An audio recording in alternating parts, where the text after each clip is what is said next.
That's totally how I feel too. I just like I read through it and then I reread it, and I still am like I don't understand it.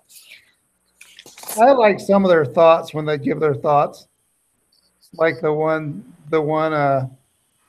partner that they were trying to convince to come on board, and he's like, normally they're like a silverback gorilla. You got one. Everybody else picks the things off him. Some of those made me laugh out loud. Yeah. Because they had a total different approach. Yeah. They did. So, anyway, there he is. Ethan's here. All right. So we can, Hey. we can get going then. Yay. All right, Rex, I'm going to let you take the lead because I really don't get Would it. somebody like to offer a prayer? Let's not all jump in. I'll do it. I'll do it. I could do it. I've done it before. So.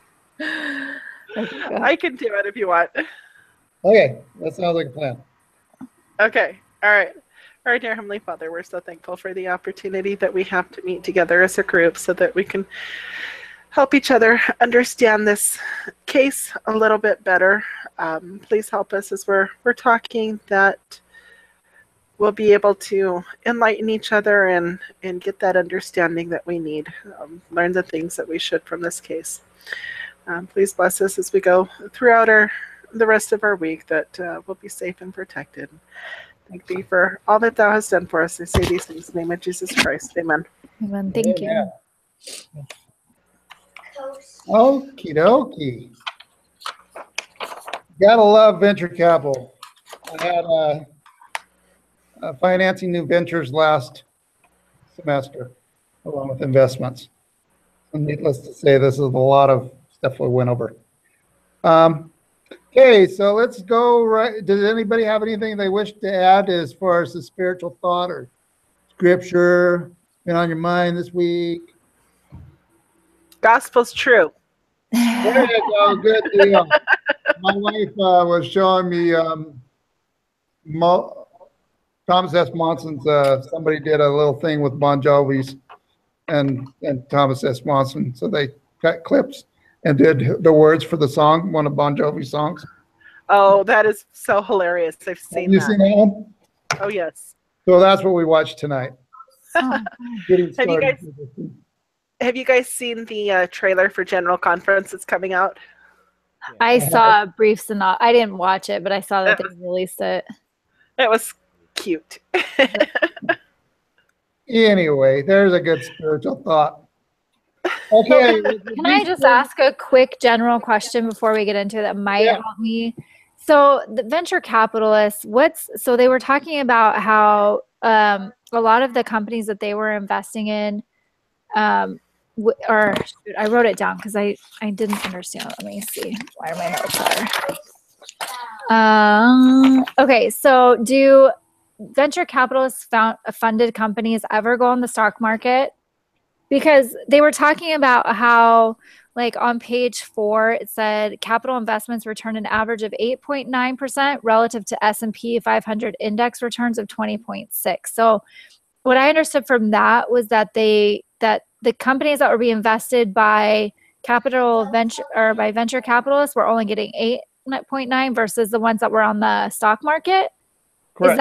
Is that true? So do they make that switch, or when does that happen? And well, a lot of times the way they get out of investments is when they go IPO, when they go on the market. So they then instead of the company raises all that cash, and then they can pay off the venture capital. Got it. Okay. The venture capitalist gets whatever percentage they own of the business. Okay. Kabungo. I Or see. are bought out, acquired by another company, like when Skype was bought out by, was it Microsoft? Yeah. Yeah. And so when that was bought out, when they're acquired, they also get their money then too. Got it. Okay. That helps a little bit. They need 4 times their $50,000 investment. So venture capitalists, they get funding from like individuals and then put it into a general fund, and then the venture capitalist like general partners then invest in other companies, right? Yeah, kind of. A lot of the money is their own. Okay. Okay. And then they get limited partners that will invest in their funds. So they have more money to purchase bigger deals. Because they said that they got like $300 million in their first initial round of funding. So did that, I know that they put in quite a bit of money themselves, but then also a limited partner then is, because I read, you know, with the way they structured their company, they have limited partners. So what's the difference between a limited partner and a general partner then? Limited partners, they just put in funds. They don't have to do anything.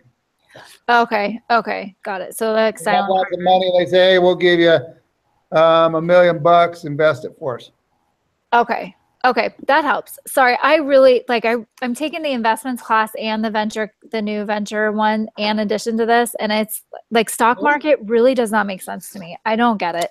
I just don't understand it. So, I mean, that's the way you get out is you either go IPO or you have an acquisition by a bigger company buying them out. Okay. All right. Perfect. How they get the money back. Is that then the ultimate goal then of companies that finance with venture capitalists is to go IPO? To get out from underneath? Like, so as a venture capitalist go in with the premise of eventually our partnership will end because you're going to be big enough to go on the stock market, or you're going to get bought out by a bigger company? Or are there ever times where a company is held strictly only by venture capitalists and never go IPO? What I've seen, sometimes you just keep plugging money into that company, and you have to keep doing series rounds of funding. And so your ownership a lot of times gets kind of chiseled away.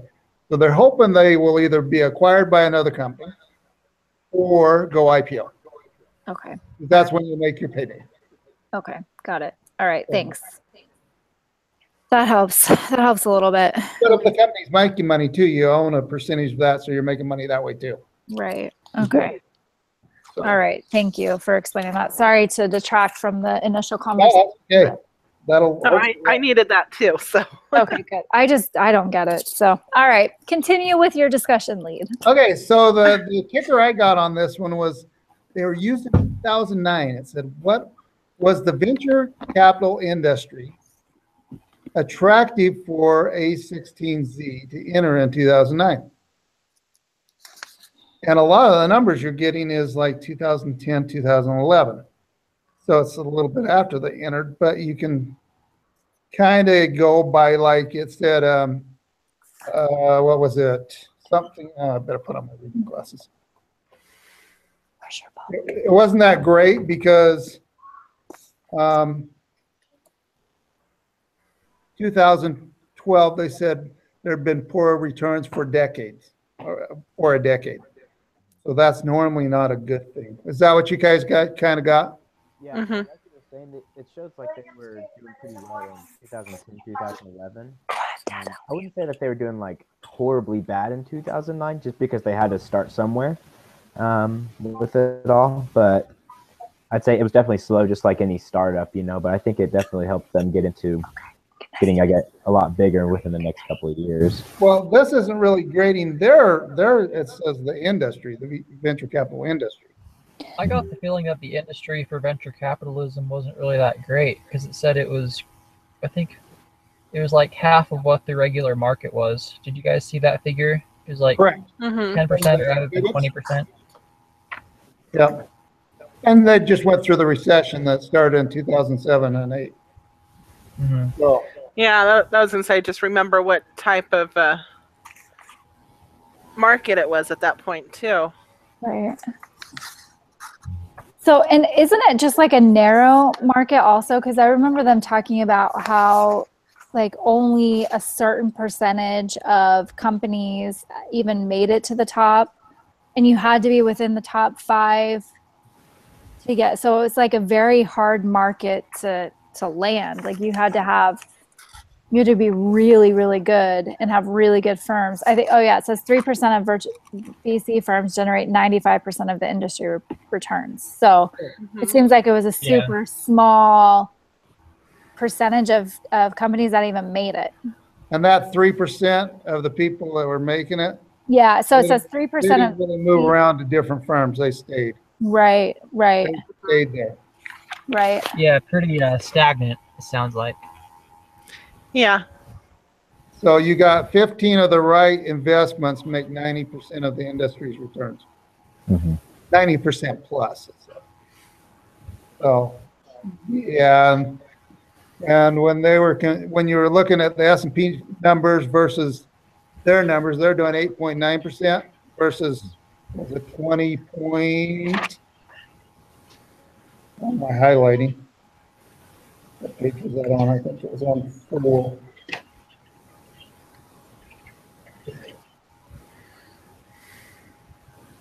$20.6. Anyway, so the competition sounds like there's tons of competition. Lots of people thinking they could invent the new wagon wheel and they were going to do better than everybody else. What was the typical fate of the new entrants into this industry? Did anybody find where it specifically said what their fate was? I didn't see anything that said like how they turned out, but I mean, it looked like they did really, really well. I was going to say, I haven't really seen. But the question asked for the new entrants. They all did good though. So everybody. The closest thing I could find was there's plenty of dysfunction in the VC firms. Yeah, I remember reading that. And so, everybody thinking they were going to do the new wagon wheel and they came in. And yet they ended up being real dysfunctional. So that wasn't a good thing. Yeah. So,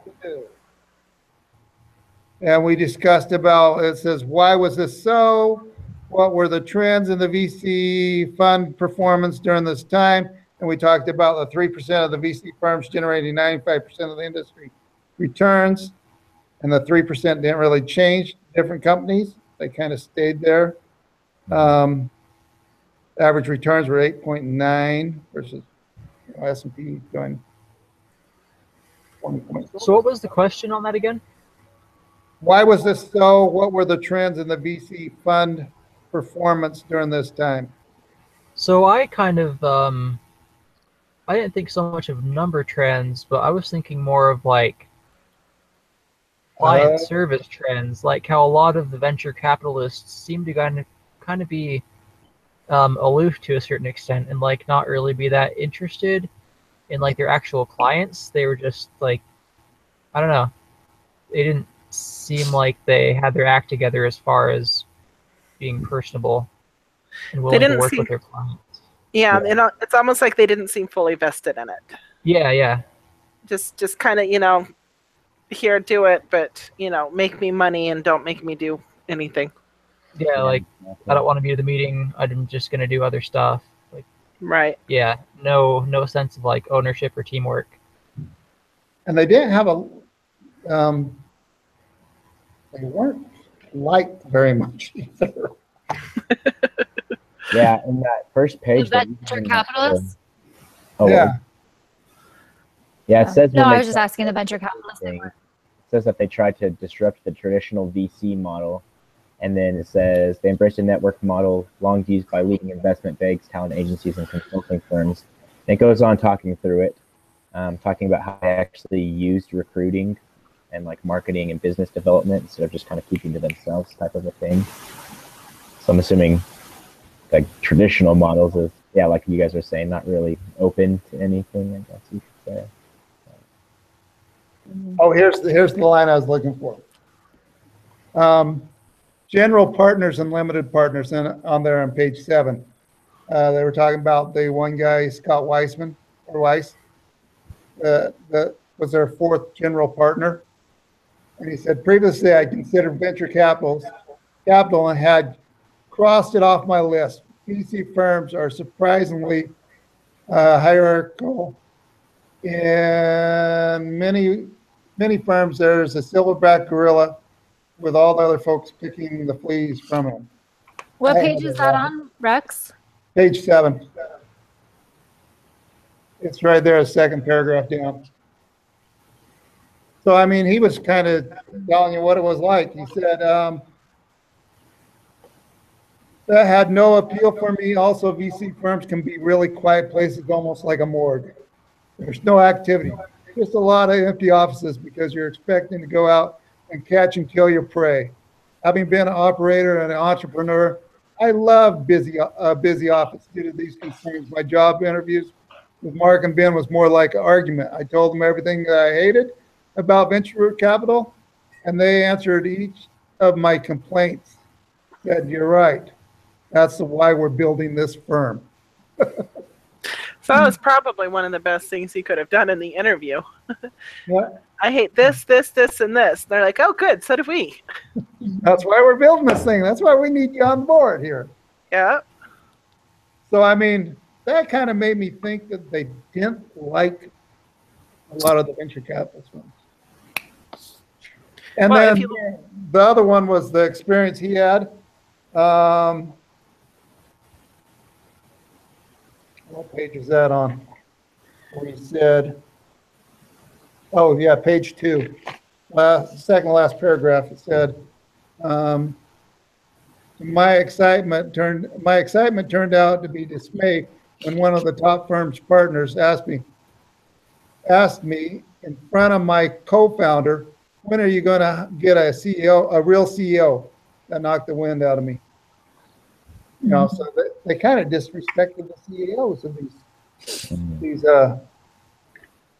people that are trying to invest in. Mm-hmm.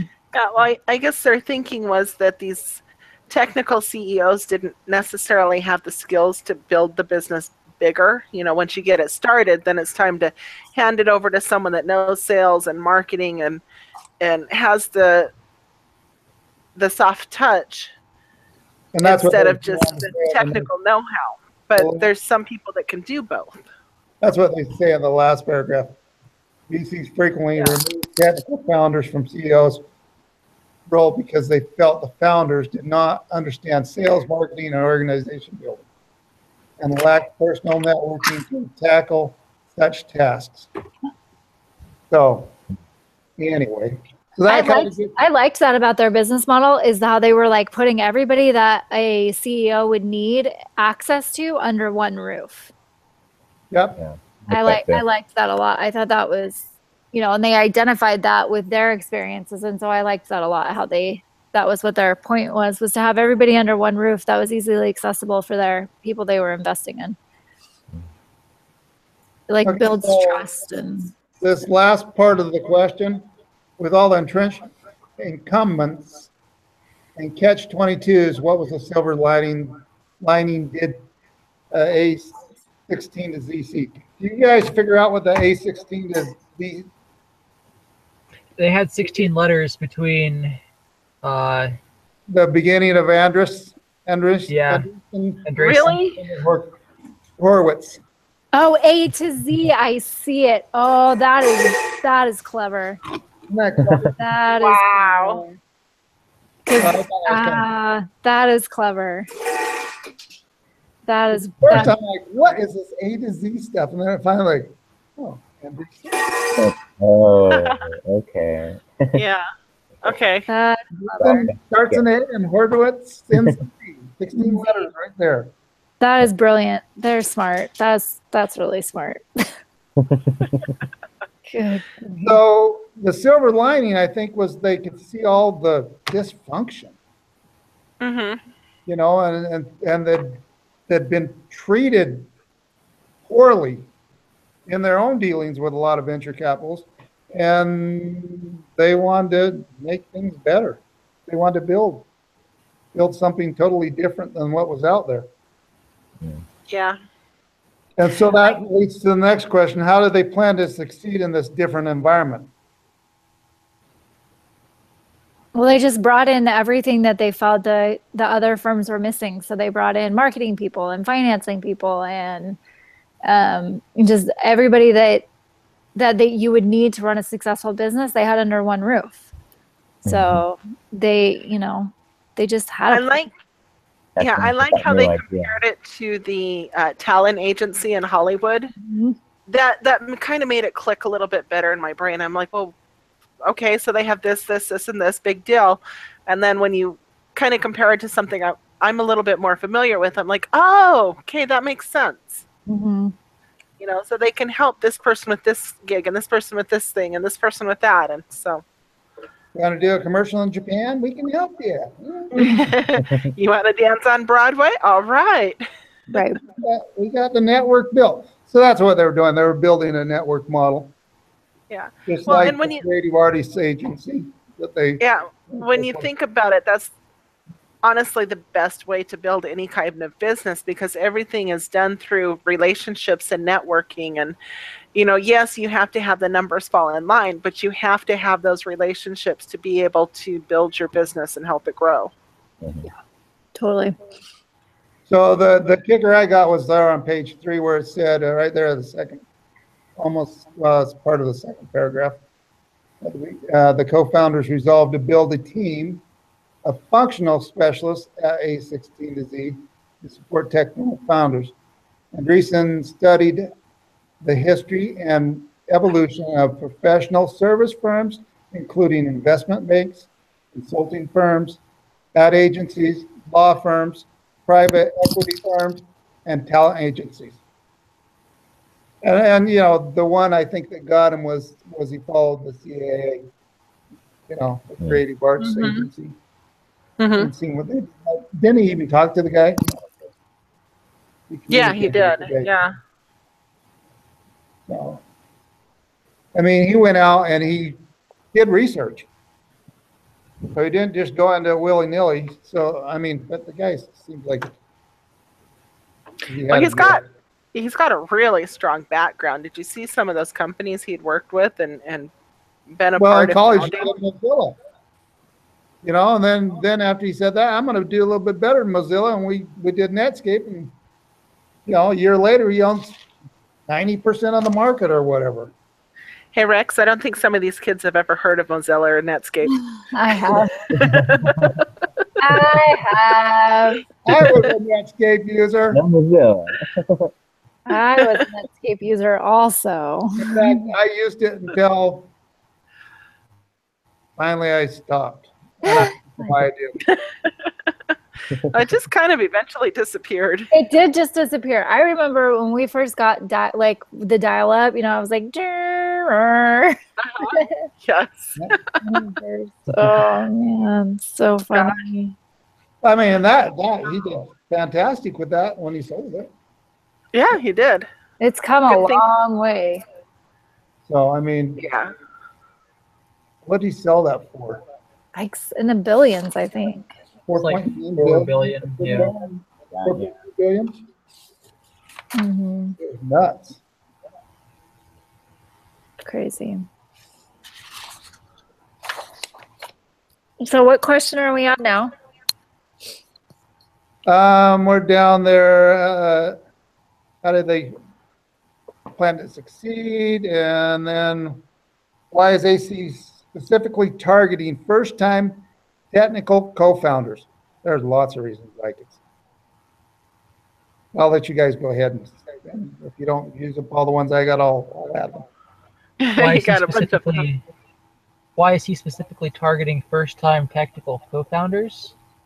First-time technical co-founders. Why is a16z specifically targeting first-time technical co-founders? What exactly is a technical co-founder? Is that just like, yeah, what is that exactly? The people who actually build this product, kind of like he did with Netscape. Oh, okay.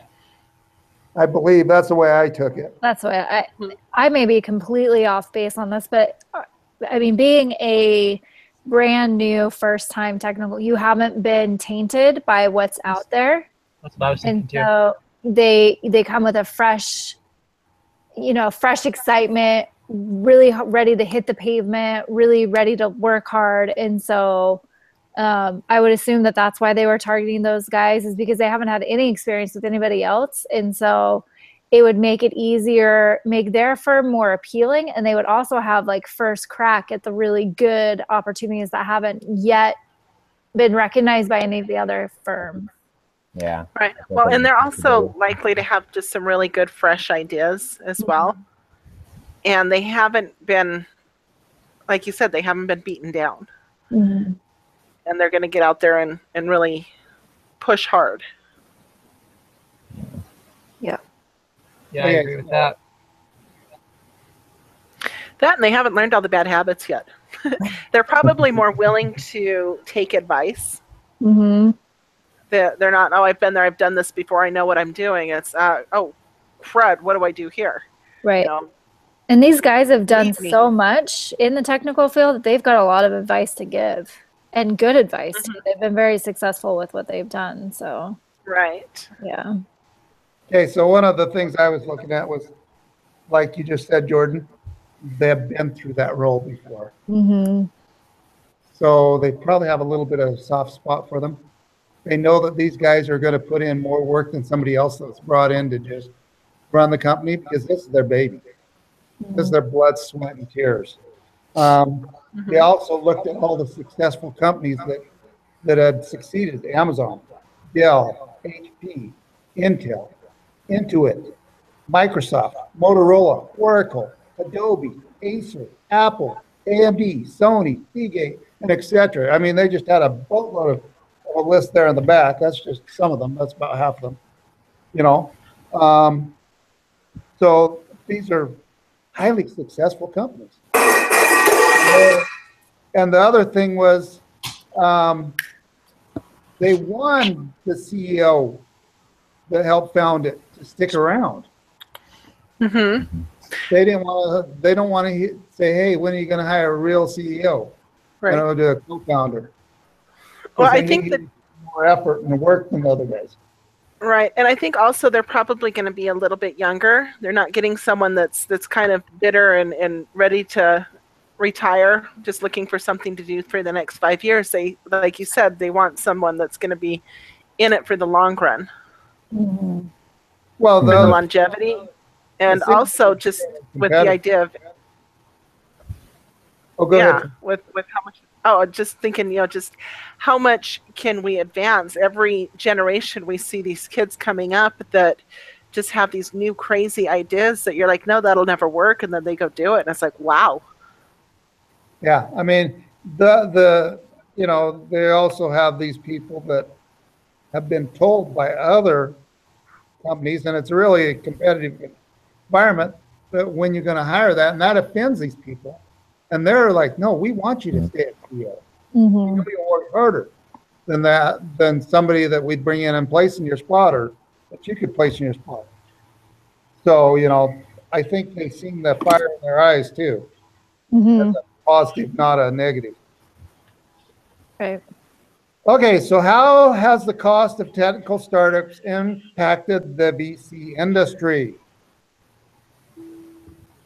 Well, they said the cost had dramatically dropped, and a lot of that was because of global marketing and all that good stuff. Mm-hmm. Startup was a lot easier to do. So how is this affecting these different the VC industry? Didn't they say that it was making it like there was a lot of money chasing a small amount of firms or a small amount of ideas, because people were able to go out and get the funding on their own without having to come to a venture capitalist? Absolutely. Yeah. So much more competitive. Mm-hmm. Yeah, I got it. People didn't need their money anymore.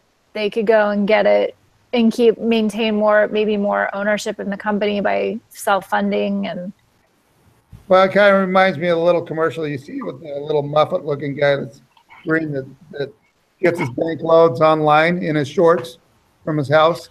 Yeah. I think everybody's seen that one. Yeah. I do my banking from my couch, So that's kind of what they had. They had lots of options. Mm-hmm. They had people if you had a good idea and it looked like it's going to be successful, you had a lot of interest. Yeah. So it made it more pounding. competitive. Yeah, more pounding the keyboard than the pavement. Mm-hmm. Oh yeah. So I mean,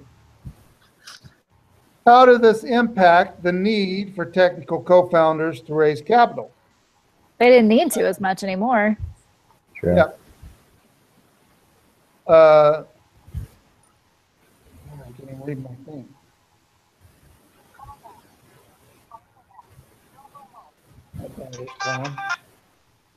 I'm hanging up on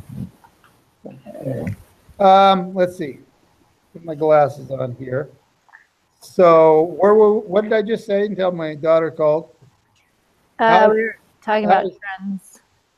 So how did this technical, how has it impacted the need for technical co-founders raise capital?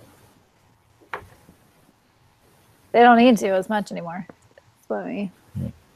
Well, what I got, the one line I got was the showing preference for the successful brand names. Well, that's who they're saying to go with. You know, the co-founders are saying, hey, why pick somebody else? I'm going to go with somebody who's been successful helping other companies. Mm. So, I mean, they launched, they tried to launch dedicated seeding funds to entice these guys. You know, they were tripping all over themselves trying to figure out how to make these people happy. Mm-hmm. So did these trends apply to other sectors such as life sciences and clean tech or clean tech?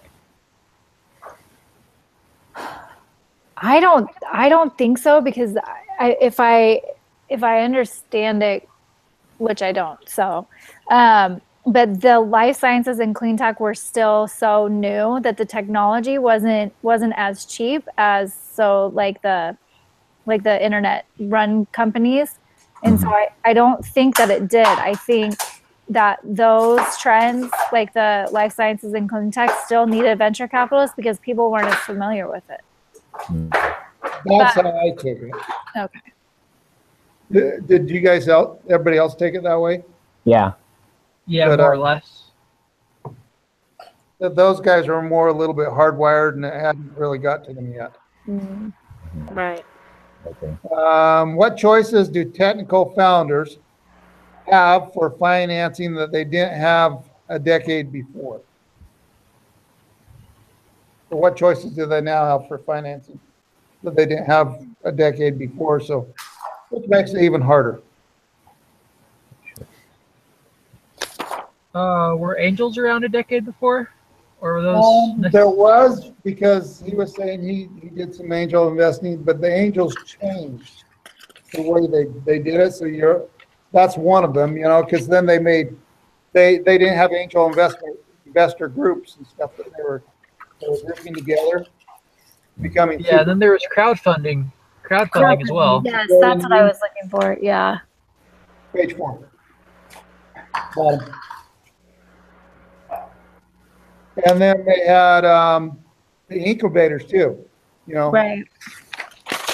So there's like 3 more choices out there.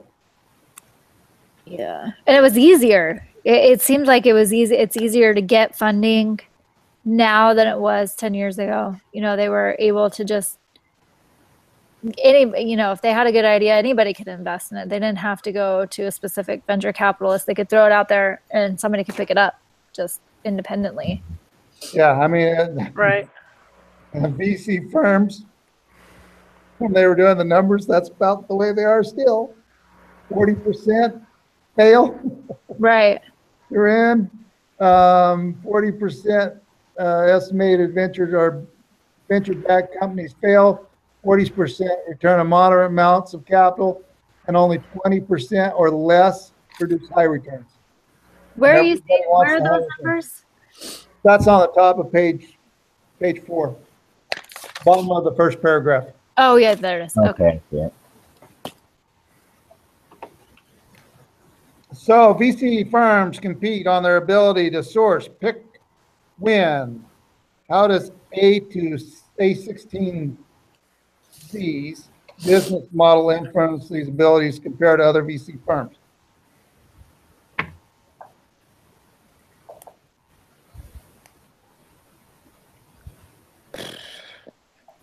How do they compare? Yeah, Yeah. They're a lot more open. Yeah, totally different. Yeah, a lot more open and transparent. Seems like a lot more, I don't know, like just a lot more invested and flexible. Okay, I understand it now. Yeah, I would say that as well. As I say, it's just a lot more lax. I'd say, I don't know the exact word, but just like not as high strung, I guess you could say, with it all, like in the business sense. Yeah. And they also, I mean, I feel like they wanted to see their clients succeed more because they had all of that in-house expertise available for them. So, I mean, that's totally different. Yeah, I mean, page 8, it's got a lot of those things easily wrapped up in that. The last half of page 8. Think of sources and abilities to give founders to come to the door seeking money. How does the way A16 treats its founders differ from the way traditional VCs treat them? The one that stuck out to me the most was the $10 a minute rule. Yeah, that was crazy. Yeah. I loved that. Yeah, that's sweet. Make you feel special rather than not even showing up like some were doing. You know? Right. Yeah, I liked Sorry, that. I'm 5 minutes late. Here's $50. Yeah. I liked that. Yeah. That would make you feel special. Yeah. You know, I like, why don't you go out and take a ride around the block? You know, let's yeah, here, buddy. Might get all the funding I need. and the next part of that question is, will it increase, decrease, or have no effect? I think it definitely increases because word of mouth. Those people that get funding with them are going to go to their buddies and be like, hey, I had a really great experience. And I would assume that people that are out there creating and crafting these technology are probably a close-knit group of people. And, word gets out saying, hey, these guys really took the time to listen, and they offered me all of this stuff under one roof. They paid me $50 because they were 5 minutes late. I mean, that totally is going to increase their potential deals. I think, it gets people in the door. And then Yeah, you for sure. explain why they were saying no to certain things.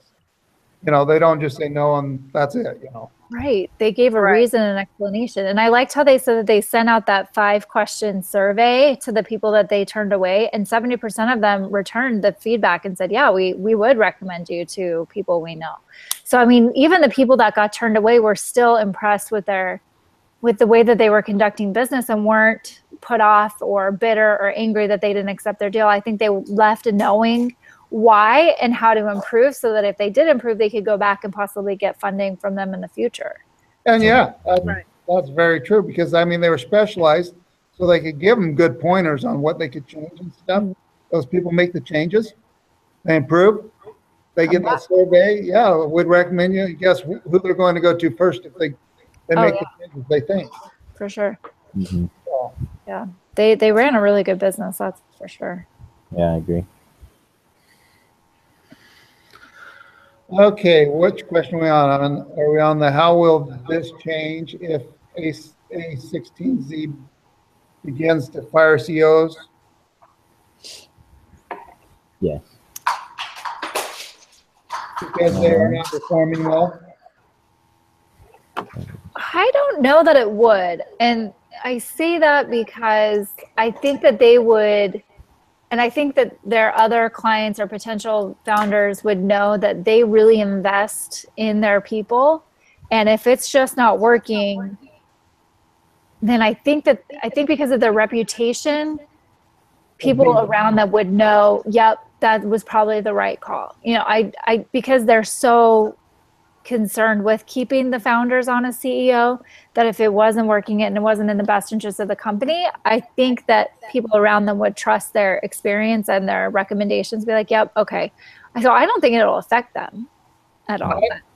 I think it'd be marginal at best, just because they are a very CEO-friendly, co-founder-friendly venture capital firm. Mm-hmm. They are very up to that, but if they're not performing and the CEO is one of the co-founders and he's not performing well, and they're honest with them, maybe he'll say, oh, well, maybe Better hire somebody else to get the job done. Mhm. I can't do it. Yeah. And might be a little bit hurt, but if he's making more money, that can comfort a little bit of the. Money soothes a lot of pain. Well, yeah, it's a bit of the pain. So, Yeah. what do you think, Ethan? I've been I've been trying to get rid of a headache for the last 5 minutes, actually. You don't want to think. I got it. So Okay. if you tell me the question, will you say the question one more time?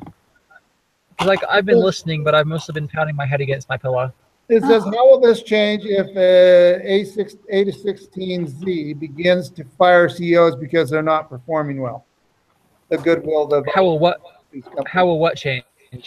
The goodwill that build up as far as how they treat their potential deals and all that stuff, and the people that they invest in. So if they start firing CEOs from their own company or from another company? From, say, a company that they've invested in, and the CEO's not performing well. Okay. How would that change their goodwill?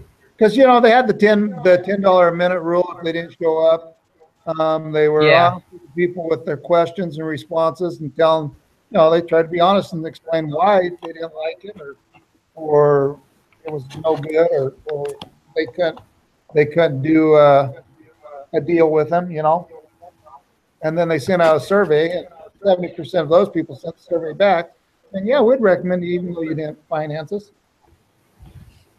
Yeah, so if they started if they fired some CEOs from some of the companies that they were investing in that weren't performing well, I think that that weren't performing well. I think that they've shown enough transparency in the past and enough evidence to back up their decisions that I think that most people would understand, and I'm sure that they would do it in a constructive way. So I don't know that it would really affect their goodwill that much. It may on the individual level of the CEO that got fired, but as far as the whole group went in the company, I think that it would probably be seen as a worthwhile thing to do. Yeah, that's what I'm thinking. I'm thinking that a lot of the cases, these CEOs are going to be a co-founder. They'll have a lot of interest in that company, and they want the company to do well. Right. Well, also, and just looking at the structure and how they work, it's not like they're just going to walk in one day and say, "Dude, you're fired. Get out." It's going to be something that there's issues that they know about. They're going to try and work with him, and if he or she can't work within the parameters of what they want, and they're not showing the improvement, that's when they're going to take the step to say, okay, you know what, we really do need to kind of find someone else. And so it's not like it's going to be a big shock. I think everybody in the company will see it coming. And I think they go to great lengths to explain why they need this to happen and their honest opinion on, hey, I think we can do this much more, 20% more than what you're doing right now if you maybe hired this. Because also in their network, they found different people that would they could recommend 2 or 3 people to select it from. Well, I also know that it'd be such an infrequent occurrence, because what CEO that was a co-founder of a company and went all the way to the level of getting venture capitalist help would not be invested in their company enough to try their best to adapt to what needs to be done? I mean, I imagine that it would be such an infrequent occurrence that it wouldn't even really have much bearing on goodwill overall. And normally those CEOs, they're worried about their employees and their business succeeding. Right. That's, CEO of their own company. So I think maybe they might have 1 or 2 every once in a while that get really upset and be all ticked off. But for the most part, I think it's marginal best that it would infect them. Okay, will this increase, decrease, or have effect on the number of potential deals A16Z compared to the competition? I don't think so. I think they're gonna probably have more, just because they'll see that these people really want to see their firms succeed. So I don't think it will. I love that Ethan used the word transparency. Yeah. Mm-hmm. They're being very transparent. Try not to do any sneaky courting around behind their backs and, oh, that's lousy. He's got the, you know, they try to tell the truth. Okay, so how does operating team help a16z source, pick, and win? That's again on page 8.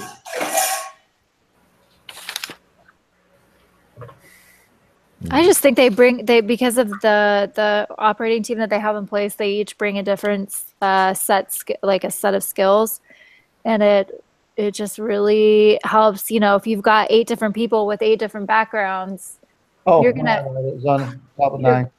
You're gonna know which company or which opportunity best fits all 8 of those, because you have to have all 8 of those in order to have a successful company. So instead of working on your own, you know, 8 heads are better than 1. So I think that is, I mean, it definitely gets you more high quality plans or opportunities, because you have so many different strengths on one team trying to pick the best opportunity. It's like a no-fail plan, I feel like. Right. So the first effort was to be scalable. The second effort was operating team efforts. The third was they co-founders wanted the operating team to be helpful and technical founders, but not to serve as a crutch. We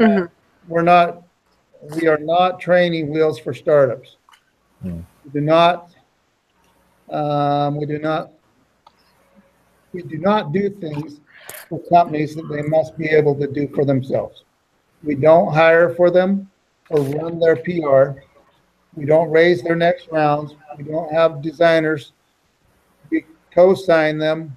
We're building a network, and we're plugging them into that network, which is not the same as a service provider. It's not the same as service provider. I thought that little statement there kind of sums it all up. Yeah. So, you know, they're helping them out with a network, you know. True. So, and that's there on the top of page 9. So all that good stuff, goody stuff.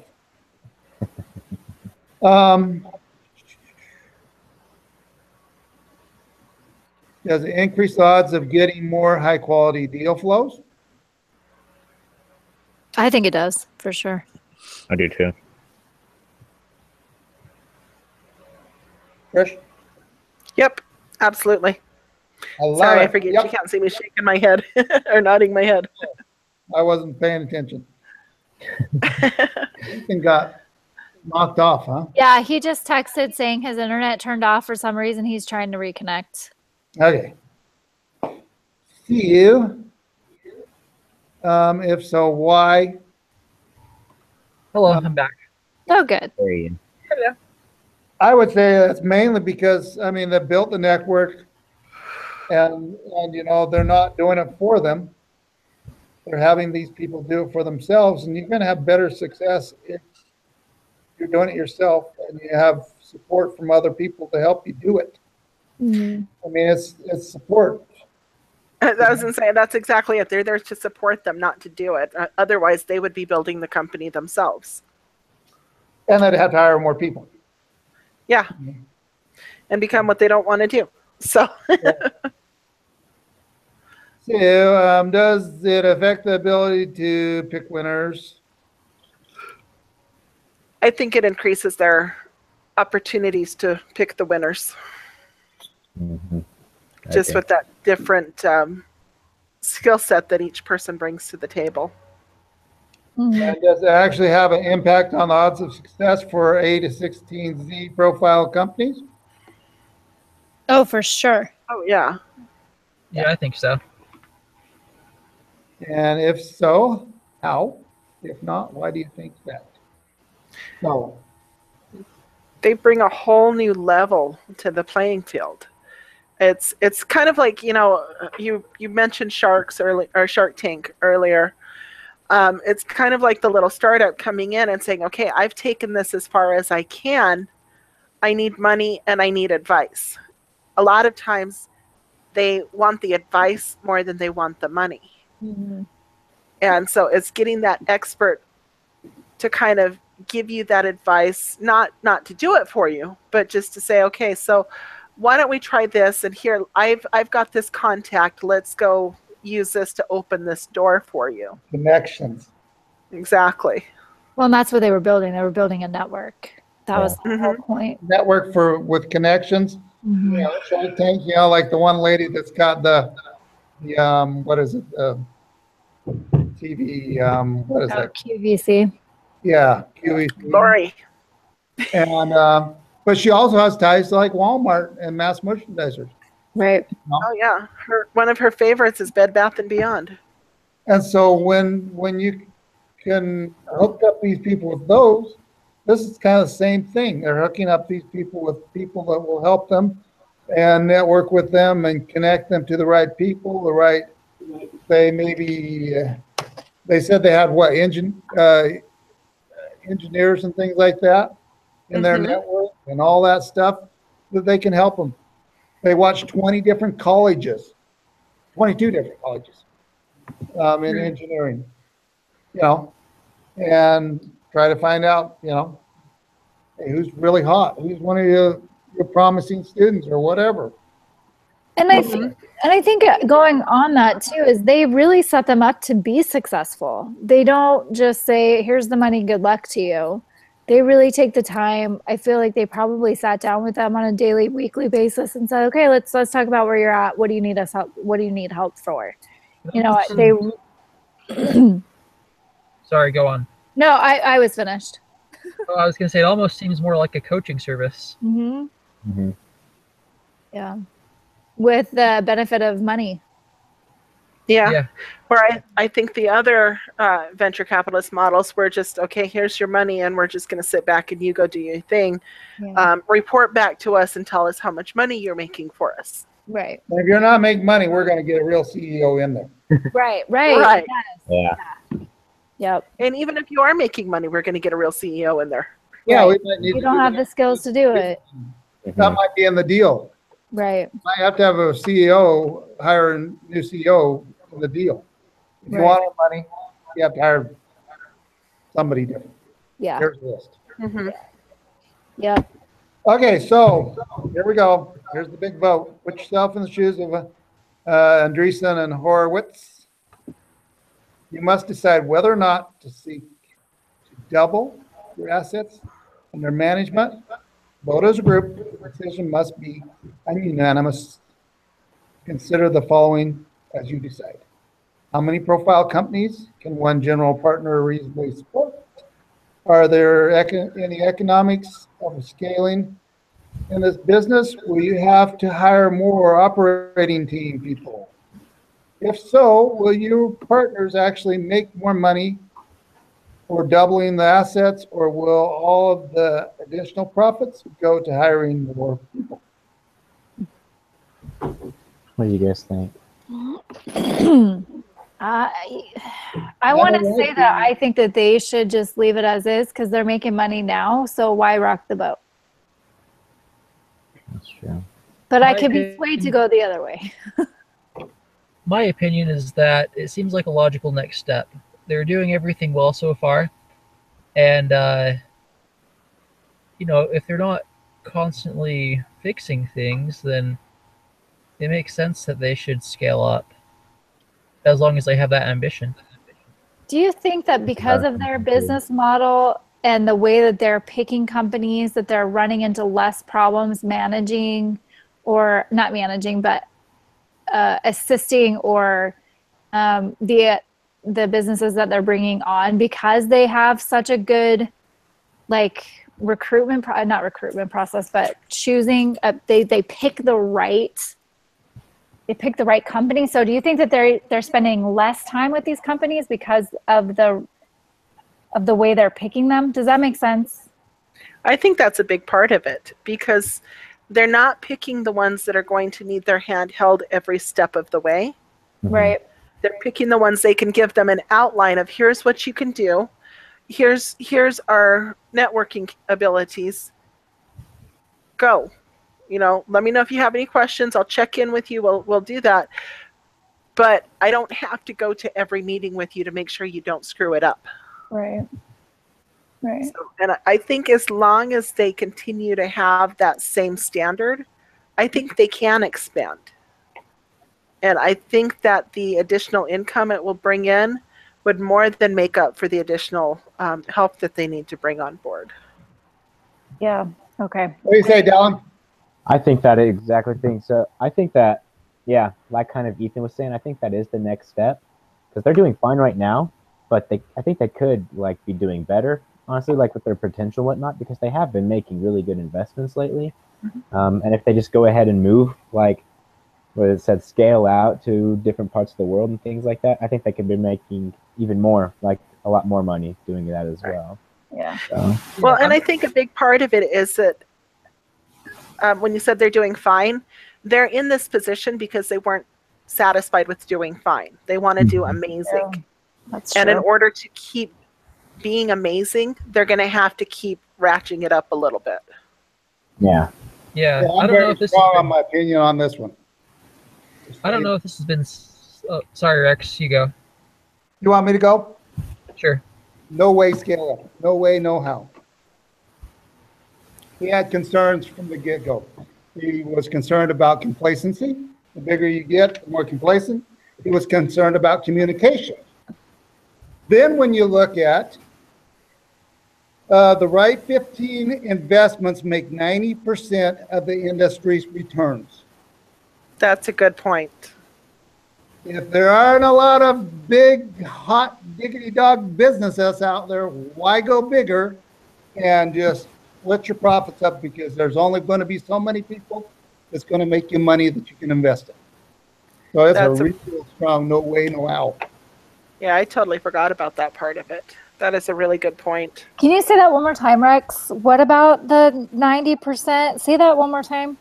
It said the right 15 investments make 90% plus of the industry's returns. Where is that at? It's, I think, on page 4. Everything's on page 4. It's in the beginning. That was one of my highlights. Yeah,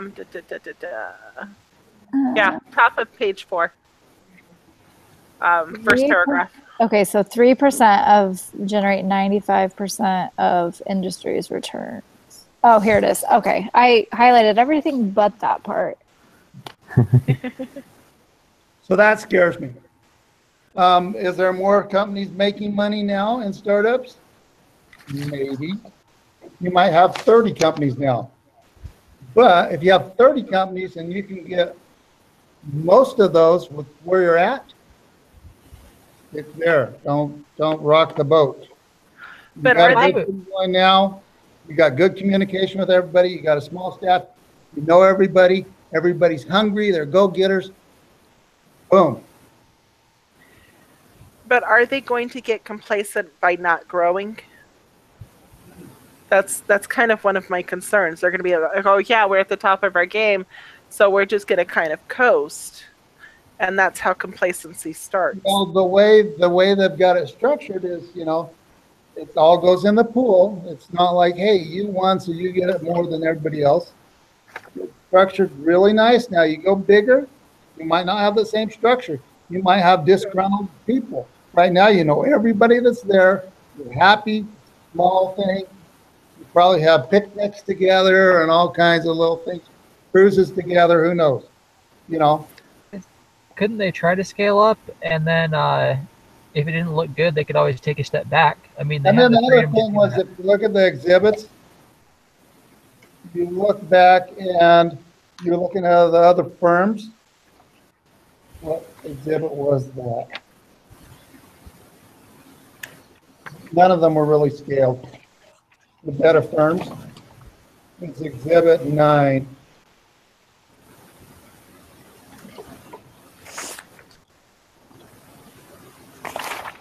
We got Baines like 10. Weismer's Ventures Partners has 15, 14, 10, 9, 12, 20 on Sequoia. 20, and they have the most, one of the highest funds raised. They actually have the highest funds raised. You got 8 and you got 4 million. Huh. Or 2.7 at this point in time. Because this was from December 2013. So if they double their general partners, in theory, they could double their funds. Yeah, but those guys have been around since 1972. Yeah, but these And they're guys have a only- totally different They're only approach. in Silicon Valley. Yeah, I don't know. I think Rex is kind of winning me over to his point. And they only have one other investment person, professional of the 20. You have 8 and then 14. Mm-hmm. So you're bigger than everybody else because you got 43 functional specialists. Hmm. So all these other guys haven't jumped out and got huge either. That's true. That is true. And there must be a reason for that because, like I said, only so many businesses that are going to make it, according to what's happened in the past. Mm-hmm. So at this point, you're saying, you only got that many. You double your personnel, scale. Are you going to scale that many more? No, you're not going to really change who's successful. You might help them out. You might help a few become successful. But even they have companies that don't make it. They have companies that, they're going to lose money on. Mm-hmm. It's rolling dice. You roll the dice and you're hoping you're going to get 60, make moderate, and 20% going to make you good profits, and 40% could make you nothing. Mm. All right. I'm with Rex. Yep, sounds good to me. But I just, I went by what he said. He was worried about the complacency if they got bigger, and he's worried about lack of communication because right now it's smaller. They communicate, they function well together, seem to have everybody in the area that they want. And if you get bigger, you might branch into areas that you don't know. And that's one thing about angel investors and venture capitalists. Venture capital, they tend to stick in areas they know really, really well. Mm-hmm. Yeah. So anyway, that's just that's why I was so strong on it. Well, you made a good point. Yeah. Yep. Agreed. I mean, sometimes bigger isn't better. So Yeah. I don't, please, I don't know. It could be wrong, could be right. Nope. I agree with that. So Sounds good to me. cool. All right. Anything else, or we? I think that's about it. I think for we're this one. good. See, my wife was, her alternative argument was, well, since you're so good at it, you'll help more companies succeed. Yeah, that's true too. Well, there's that argument too. Yeah. But how many more are going to succeed? Right. So, I mean, Yep. I just look at that 15 as like, oh my goodness, that's a small number.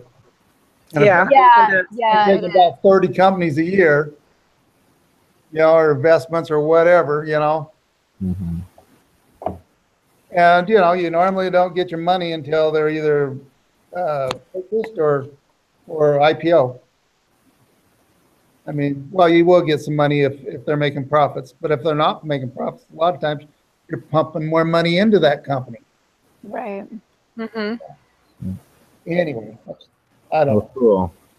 Good job. Hey, I'm back. Oh, hey. Hey. Well, I think didn't we're pay about attention finishing when up you now. left. Oh, I think we just about wrapped it Slow up. again. So I'm too busy arguing my point. Okay, well, I've got to go to work at 3, so I'm gonna take Mhm. off. For that 15 businesses I don't know if you guys heard that. that scared me I heard you. from scaling. And him already questioning it, would they have good communication? Would they have tending to be complacent because they'd be hiring new people that they don't know much about? Because a lot of these people that were with them, they were with them from Netscape on. Right. You know, they've been with them for a long time. So they know, they trust, you know, so. They've got the relationships. Yep, build the relationships up.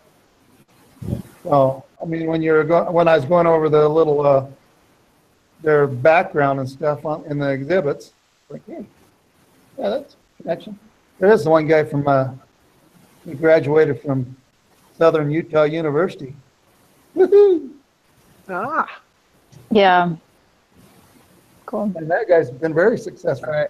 I don't know if you guys can hear me, but I'm gonna take off. I've got to go to work. I think we got to wrap up. Right. Yeah, I got All right. to work tomorrow too, Yeah. pretty early, so I should probably get going too. All right.